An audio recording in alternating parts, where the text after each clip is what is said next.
Good morning class. Hindi के CD में आप सबका बहुत बहुत स्वागत है। बच्चों, हम लोगों ने अपनी पिछली वीडियो में पार्ट 15 नीलकंठ का हम लोगों ने अध्ययन किया था और हम लोगों ने देखा था कि इस पाठ को लिखा है महादेवी वर्मा ने, जो कि एक छायावादी लेखिका हैं, कवित्री हैं, और उनको किस प्रकार पशु पक्षियों और जानवरों से प्रेम होता है और वो किस प्रकार इनको पालती हैं और अपने घर में रखती हैं और उनका सेवा करती हैं और उनको किस प्रकार इनसे लगाव होता है। हम लोगों ने इस पाठ को पढ़ लिया था बच्चों, और इस पाठ को हम लोगों ने पेज नंबर हम लोगों ने 109 तक कंप्लीट कर लिया था। ठीक है, हम लोगों ने देखा था कि किस प्रकार पेज नंबर 110 में हम लोग यहाँ से पढ़ेंगे कि जब महादेवी वर्मा उन दोनों को ले आती हैं, मोर और मोरनी के बच्चों को अपने कमरे में, और उसको रखती हैं अपने कमरे में, तो बोलती हैं कि जब मेरे कमरे का कायाकल्प चिड़िया खाने के रूप में होने लगा, तब मैंने बड़ी ही कठिनाई से उन दोनों चिड़ियों को पकड़ के जाली के बड़े घर में पहुंचाया, जो मेरे जीव जंतुओं का सामान्य निवास था, जहाँ पे वो अपने सारे जीव जंतुओं को रखती थी। सामान्य निवास उनका बनाया था, वहीं पे वो क्या करती हैं, मोर के दोनों बच्चों को ले जाके वहीं पे रख देती हैं। दोनों नवागंतुओं ने पहले से रहने वालों में वैसा ही कौतूहल जगाया जैसा नववधू के आगमन पर परिवार में स्वाभाविक था। नववधू के आगमन में परिवार में जैसा कौतूहल मचता है, वैसा ही कौतूहल मचा था जब मोर और मोरनी जाली के नए कमरे में जाते हैं, घर में जाते हैं। लक्का कबूतर जो है वो नाचना छोड़कर दौड़ पड़ता है और उनके चारों ओर घूमकर गुटरगू की रागनी अलापने लगता है। बड़े खरगोश सभ्य सभासदों के समान क्रम से बैठ के गंभीर भाव से उनका निरीक्षण करने लगे थे। जो खरगोश था वो बड़ा था सबसे, और सभी लोगों की तरफ बैठ के वो क्या करने लगा था, निरीक्षण करने लगा था। ठीक है, ऊन जैसे गेंद जैसे छोटे खरगोश उनके चारों ओर उछल कूद मचाने लगे थे। जो खरगोश थे वो उछल कूद मचाने लगे थे मोर मोरनी के बच्चे के आगे चारों ओर घूम घूम के। तोते मानो भली भांति देखने के लिए एक आंख बंद करके उनका निरीक्षण परीक्षण करने लगे थे। उस दिन मेरे चिड़ियाघर में मानो भूचाल आ गया था, और उस दिन उनके चिड़ियाघर में मानो भूचाल आ गया था। धीरे धीरे दोनों मोर के बच्चे बढ़ने लगे। उनका कायाकल्प वैसा ही क्रमशः और रंगमय था जैसा इल्ली से तितली का बनना। जिस प्रकार इल्ली का आकार ऐसा होता है बच्चों ना, और वो फिर धीरे धीरे वो किस शेप में आता है, तितली बन जाता है। वैसे ही जो मोर के बच्चे थे वो क्या करते हैं, धीरे धीरे विकास अपना करते हैं, बड़े होते हैं और मोर के शेप में वो आने लगते हैं, मोर के आकार में। मोर के सिर की कलगी और सघन ऊंची तथा चमकीली हो गई, चोंच अधिक बंकिम और पैनी हो गई थी। गोल आंखों में इंद्रिनी की नीलाभ धुती झलकने लगी। लंबी नील हरित ग्रीवा की हर भंगिमा में धूप छाई तरंगे उठने गिरने लगी। दक्षिण वाम दोनों पंखों में सलेटी और सफ़ेद आलेखन स्पष्ट होने लगे थे। आलेखन जैसे हम लोग डिज़ाइन बनाते हैं, रंग भरते हैं, तो उनके पंखों में जो डिज़ाइन था उसमें आलेखन स्पष्ट रूप से दिखने लगा था। पूंछ लंबी हुई और उनके पंखों में चंद्रिकाओं के इंद्रधनुषी रंग उदीप्त हो उठे। रंग रहित पैरों को गर्वीली गति ने एक नई गरिमा से रंजित कर दिया था। उनकी जो गति थी चलने की, रंग रहित पैर उनके थोड़े कुरूप होते हैं, शरीर की अपेक्षा उनके पैर थोड़ा सा बदसूरत होते हैं, और उसकी जो गति थी वो क्या कर देती है, नई गरिमा उसको देती है। उसका गर्दन ऊंची कर देखना, विशेष भंगिमा के साथ उसे नीची कर दाना चुगना, पानी पीना, टेढ़ी कर शब्द सुनना आदि क्रियाओं में सुकुमारता और सौंदर्य था। उसका अनुभव देखकर ही किया जा सकता है, गति का चित्र आका नहीं जा सकता।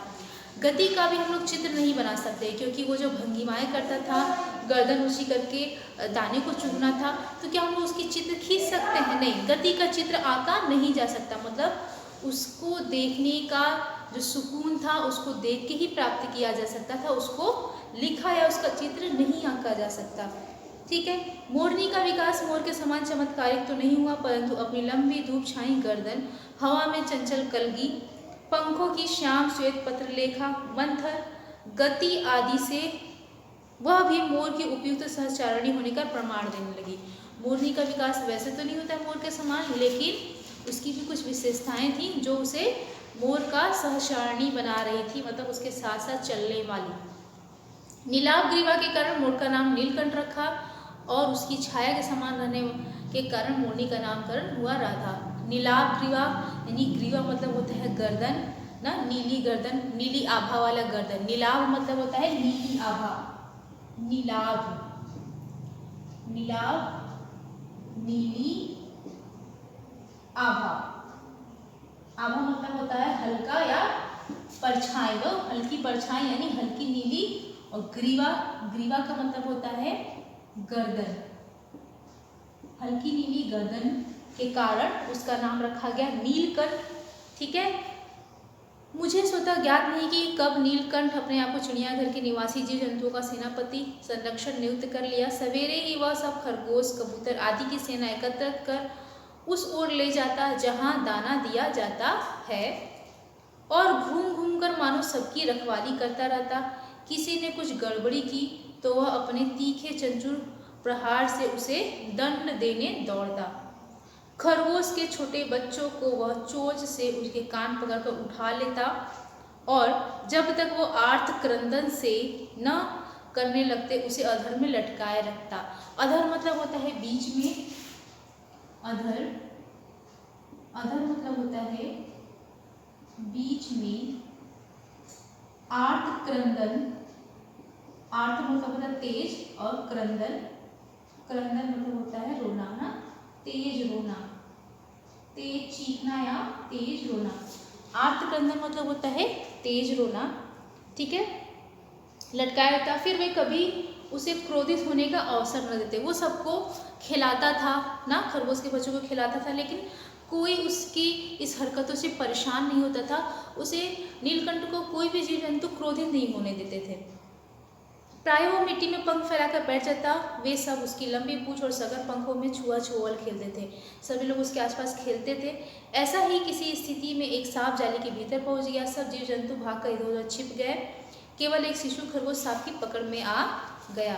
एक सांप का बच्चा, एक खरगोश का बच्चा होता है जो सांप की पकड़ में आ जाता है। अचानक से एक सांप उनके जाली घर में प्रवेश कर जाता है। निगलने के प्रयास में सांप ने उसका आधा पिछला हिस्सा शरीर तो मुंह में दबा रखा, शेष आधा बाहर था। उससे चींची का स्वर भी इतना तीव्र नहीं निकल सकता था कि किसी को स्पष्ट सुनाई दे। जब सांप ने उसका मुंह पकड़ लिया था, पिछला हिस्सा खरगोश के बच्चों का, तो मुंह का जो हिस्सा था उसका खुला था और वो ची ची ची ची कर रहा था, लेकिन इतना धीमे कर रहा था कि किसी को उसकी आवाज़ सुनाई नहीं दे रही थी। वह पूंछ पंख समेटकर सर से एक झपट्टे में नीचे आ गया। संभवतः अपनी सहज चेतना से ही उसने समझ लिया होगा कि सांप के फन पर चोंच मारने से खरगोश भी घायल हो सकता है। अगर वो चोंच मारता सांप के फन पे तो खरगोश भी घायल हो सकता था। उसने सांप को फन के पंजों से दबाया और फिर चोंच से इतने प्रहार किए कि वो अधमरा हो गया। पकड़ ढीली पड़ते ही खरगोश का बच्चा मुख से निकल तो आया, परंतु निश्चेष सा वहीं पड़ा रहा। राधा ने सहायता देने की आवश्यकता नहीं समझी। क्यों नहीं समझी? क्योंकि वो जानती थी कि नीलकंठ के अंदर इतनी शक्ति है, वो रक्षा कर सकता है। परंतु अपनी मंद केका मतलब होता है पुकार या गूंज ना, जैसे मोर की जो आवाज़ होती है, पुकार होती है, उसको केका बोलते हैं, से किसी असामान्य घटना की सूचना की ओर प्रसारित कर दी। वो सारी तरफ फैला देती है कि ऐसी ऐसी घटनाएं होती है। माली पहुंचा, फिर हम सब पहुँचे। नीलकंठ जब सांप के 2 खंड कर चुका तब उस शिशु खरगोश के पास गया और रात भर उसे पंखों के नीचे उष्णता देता रहा। उष्णता मतलब होता है गर्मी, उष्णता मतलब होती है गर्मी। खरगोश का बच्चा था, वो घायल था और वो क्या करता है, नीलकंठ रात भर अपने पंखों के साए में उसको उष्णता देता है, गर्मी देता है। फिर कार्तिकेय ने अपने युद्ध वाहन के लिए मयूर को क्यों चुना होगा, यह उस पक्षी का रूप और स्वभाव देखकर समझ में आ जाता है। भगवान कार्तिकेय जो शिव जी के पुत्र हैं, उन्होंने अपने वाहन के रूप में मोर को ही क्यों चुना होगा? ऐसा उस दिन महादेवी वर्मा को प्रतीत होता है कि किस प्रकार वो सबकी रक्षा करता है और सबकी केयर करता है। मयूर कलाप्रिय वीर पक्षी है, हिंसक मात्र नहीं, इसी से उसे बाज, चील आदि की श्रेणी में नहीं रखा जा सकता, जिनका जीवन ही क्रूर क्रम है। बाज, चील जो होते हैं वो क्रूर क्रम करते हैं, मतलब बहुत ही निर्दयी होते हैं। मांसाहारी तो होते हैं, मांसाहारी तो हमारा मोर भी है, लेकिन वो हिंसक मात्र बिल्कुल नहीं है कि किसी को मार के खाए। नीलकंठ में उसकी जातिगत विशेषताएं तो थी ही, उनका मानवीकरण भी हो गया था क्योंकि वो मानव जैसा ही व्यवहार कर रहा था। ठीक है। मेघों की सांवली छाया में अपने इंद्रधनुष के गुच्छे जैसे पंखों को मंडलाकार बनाकर जब वह नाचता था, तब उस नृत्य में एक सहजात लक्ष्य ताल रहता था। आगे पीछे दाहिने बाएं क्रम से घूमकर वह किसी अलक्ष्य सम पर ठहर जाता था। वो बहुत अच्छा नृत्य करता था। राधा नीलकंठ के समान नहीं नाच सकती थी, परंतु उसकी गति में भी एक छंद रहता था। वह नित्य मग्न नीलकंठ की दाहिनी ओर के पंख को छूती हुई बाईं ओर निकल आती थी और बाएं पंख को स्पर्श कर दाहिनी ओर। इस प्रकार उसकी परिक्रमा में भी एक पूरक ताल परिचय मिलता था। वो नीलकंठ के आसपास इस प्रकार घूमती थी मानो दोनों साथ साथ नृत्य कर रहे हों। नीलकंठ ने समझ लिया था कि उसका नृत्य मुझे भाता है, यानी महादेवी वर्मा को उसका नृत्य भाता है। तो यह तो नहीं बताया जा सकता, परंतु अचानक एक दिन मेरे जाली घर के पास पहुंचते ही अपने झूले से उतरकर नीचे आ गया और पंखों का सतरंगी मंडलाकार छाता बनाकर नृत्य की भंगिमा में खड़ा हो गया। तब से यह नृत्य भंगिमा नृत्य का क्रम बन गया। नृत्य मतलब प्रतिदिन वो नृत्य करने लगा। महादेवी वर्मा के सामने प्रतिदिन वो क्या करता था, मोर नृत्य आके करने लगा था, यानी नाचता था। प्रायः मेरे साथ कोई न कोई देशी विदेशी अतिथि भी आ पहुँचता था। महादेवी वर्मा के साथ प्रायः मतलब हमेशा कोई न कोई देशी विदेशी आ सकते थे अतिथि, और उसका ये कार्य देखते थे, यानी उसका डांस देखते थे। नीलकंठ की मुद्रा को अपनी प्रति सम्मान पूर्वक समझकर विस्मयाभिभूत हो उठता था। कई विदेशी महिलाओं ने उसे परफेक्ट जेंटलमैन की उपाधि दे डाली। कई विदेशी महिलाओं ने उसे परफेक्ट जेंटलमैन की उपाधि दे डाली। जिस नुकीली पैनी चोंच से वो भयंकर विषधर को खंड खंड कर सकता था, उसी से मेरी हथेली पर रखे भुने चने ऐसी कोमलता से हौले हौले उठाकर खाता था कि हंसी भी आती थी और विस्मय भी होता था। फलों के वृक्षों से अधिक उसे पुष्पित और पल्लवित वृक्ष भाते थे। उसे फलों और से अच्छे उसे पल्लवित वृक्ष भाते थे। पल्लवी मतलब पत्तों से भरे हुए, पत्तों जिसमें पत्ते खिले हों। ठीक है। बसंत में जब आम के वृक्ष सुनहली मंजरियों से लद जाते, मंजरी मतलब होता है फल, मंजरी मतलब होता है फल, मंजरी मतलब फल। बसंत में जब वृक्ष मंजरियों से लद जाते थे, अशोक लाल पल्लवों से ढक जाता था, तब जाली घर में वह इतना अस्थिर हो उठता था कि उसे बाहर छोड़ देना पड़ता था। क्यों छोड़ देना पड़ता था? क्योंकि जो फल होते थे वो एकदम ढक लेते थे जाली घर को, और उसको उसमें अच्छा नहीं लगता था, उसको बाहर खुलापन अच्छा लगता था। नीलकंठ और राधा की सबसे प्रिय ऋतु वर्षा थी। मेघों के उमड़ आने से पहले ही वे हवा में उसकी सलट आहट पा लेते थे, और तब उनकी मंद केका की गूंज अनुगूंज तीव्र से तीव्रतर होती, मानो बूंदों के उतरने के लिए सोपान पंक्ति बनाने लगती थी। वो वेट करने लगते थे कि कब बारिश हो और बादल बरसे। ठीक है। मेघ के गर्जन की ताल पर ही उसके तन में नृत्य का आरंभ होता। जैसे ही मेघ गरजना शुरू करते थे, वो लोग मग्न होकर नाचने लगते थे, और फिर मेघ जितना अधिक गरजता, बिजली जितनी अधिक चमकती, बूंदों की झिलमिलाहट जितनी तीव्र होती जाती, नीलकंठ के नृत्य का वेग उतना ही बढ़ जाता। वेग मतलब होता है तेजी, उतना ही तेजी उसका बढ़ जाता था नीलकंठ का।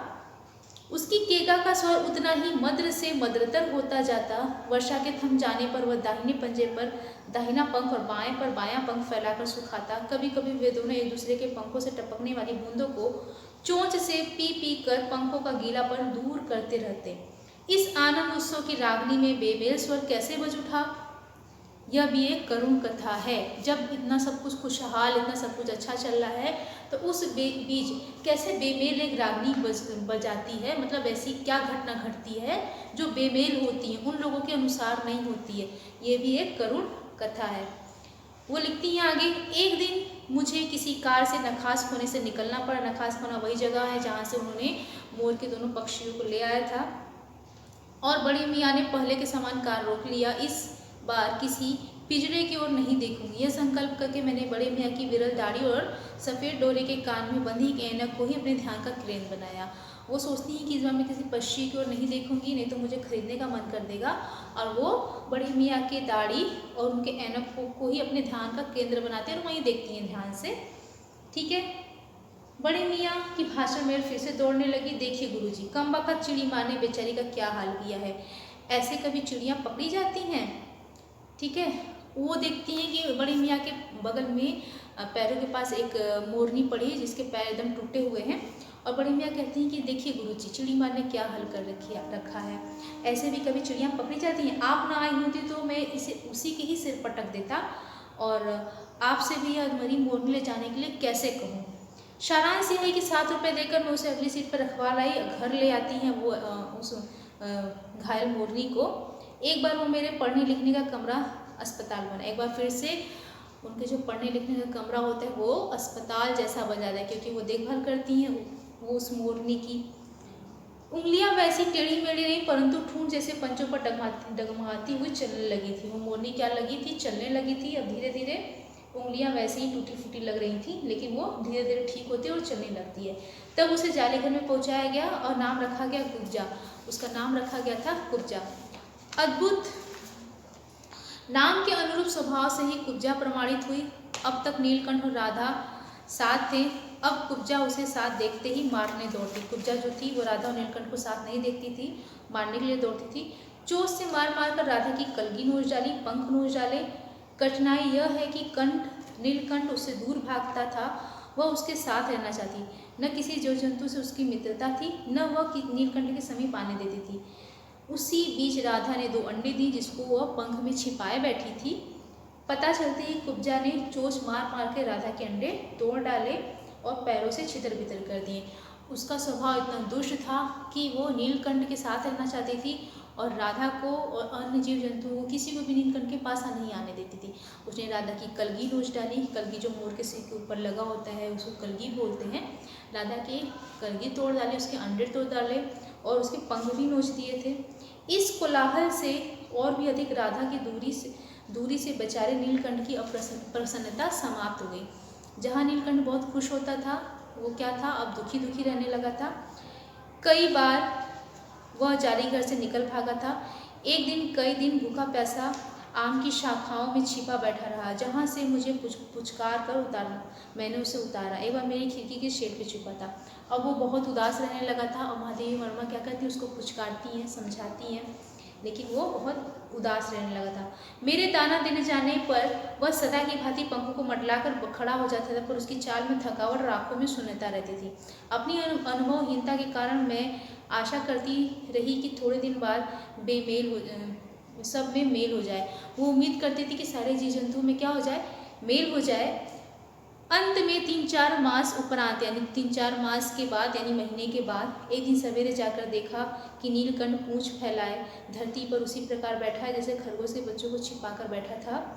मेरे पुचकारने पर भी उसके न उठने का संदेह हुआ। वो उसको बुलाती है माँ देवी वर्मा, लेकिन उसने न उठने का संकेत दिया। वास्तव में नीलकंठ मर गया था। क्यों का उत्तर अब तक नहीं मिल सका। न उसे कोई बीमारी हुई थी, न उसके रंग बिरंगे फूलों जैसे स्तबक जैसे शरीर पर कोई चोट का निशान मिला था। मैं अपने शाल में लपेट कर उसे संगम ले आई, जहाँ गंगा के बीच धारा में उसे प्रवाहित किया। तब उसके पंखों की चंद्रिकाओं से बिंबित प्रतिबिंबित होकर गंगा का चौड़ा पाट एक विशाल मयूर के समान तरंगित हो उठा। नीलकंठ के न रहने पर राधा को निश्चेष्ट से कई दिन में कोने में बैठी रही। वह कई बार भाग कर लौट आया था, अतः वह प्रतीक्षा से द्वार में बैठी थी। वो सोचती थी राधा कि अब तो नीलकंठ आ जाएगा, क्योंकि कई बार वो गया होता है और वापस आ जाता है। पर कुब्जा ने कोलाहल के साथ ढूंढ आरंभ की। खोज के क्रम में वो प्रायः जाली का दरवाजा खुलते ही बाहर निकल आती थी। वो हमेशा बाहर निकल आती थी कुब्जा। आम, अशोक, कचनार आदि की शाखाओं में नीलकंठ को ढूंढती रहती थी। एक दिन आम से उतर ही थी कि कजली यानी अल्सियन, एक डॉगी होती है, सामने पड़ गई। स्वभाव के अनुसार कजली ने उस पर चोट से प्रहार किया। कलह, कोलाहल और देश परिमाणतः जो होती है ना कुब्जा, वो चोट से अपने प्रहार करती है कजली पे। जो डॉगी होती है, फीमेल डॉगी, वो उस पर प्रहार करती है, लेकिन कजली के 2 दांत उसकी गर्दन पर लग गए। इस बार उसका कलह, कोलाहल, द्वेष भरा जीवन बचाया नहीं जा सका, परंतु इन 3 पक्षियों ने मुझे पक्षी प्रकृति की विभिन्नता का जो परिचय दिया वो मेरे लिए विशेष महत्व रखता है। अब कुब्जा भी मारी गई, क्योंकि वो जो फीमेल डॉगी होती है वो क्या करती है, अपने 2 दांत लगा देती है। और महादेवी वर्मा कहती है इस बार मैं उसे नहीं बचा पाई, क्योंकि एक बार महादेवी वर्मा ने उसे बचाया था। जब उसके पैर में चोट लगी थी तो घर लाके वो उसका देखभाल करती हैं, उसका नाम कुब्जा रखती हैं, और इस बार वो उसको नहीं बचा पाई। राधा प्रतीक्षा में ही दुकेली है। आषाढ़ में जब आकाश आच्छन्न हो जाता है तब वह कभी ऊंचे और कभी अशोक के डाल पर अपनी केका के तीर से वह नीलकंठ को पुकारती रहती है। बच्चों, इस कहानी से हमें यही सीख मिलती है कि हमें किसी की खुशहाल ज़िंदगी में कभी हस्तक्षेप नहीं करना चाहिए, कभी दूसरों के प्रति ईर्ष्या और भेदभाव का संकल्प नहीं लेना चाहिए, भेदभाव का कोई विचार नहीं रखना चाहिए। इस प्रकार हमारे पाठ का अंत होता है बच्चों। अब हम लोग अपनी अगली वीडियो में अपने दूसरे टॉपिक के साथ पढ़ेंगे। तब तक के लिए धन्यवाद।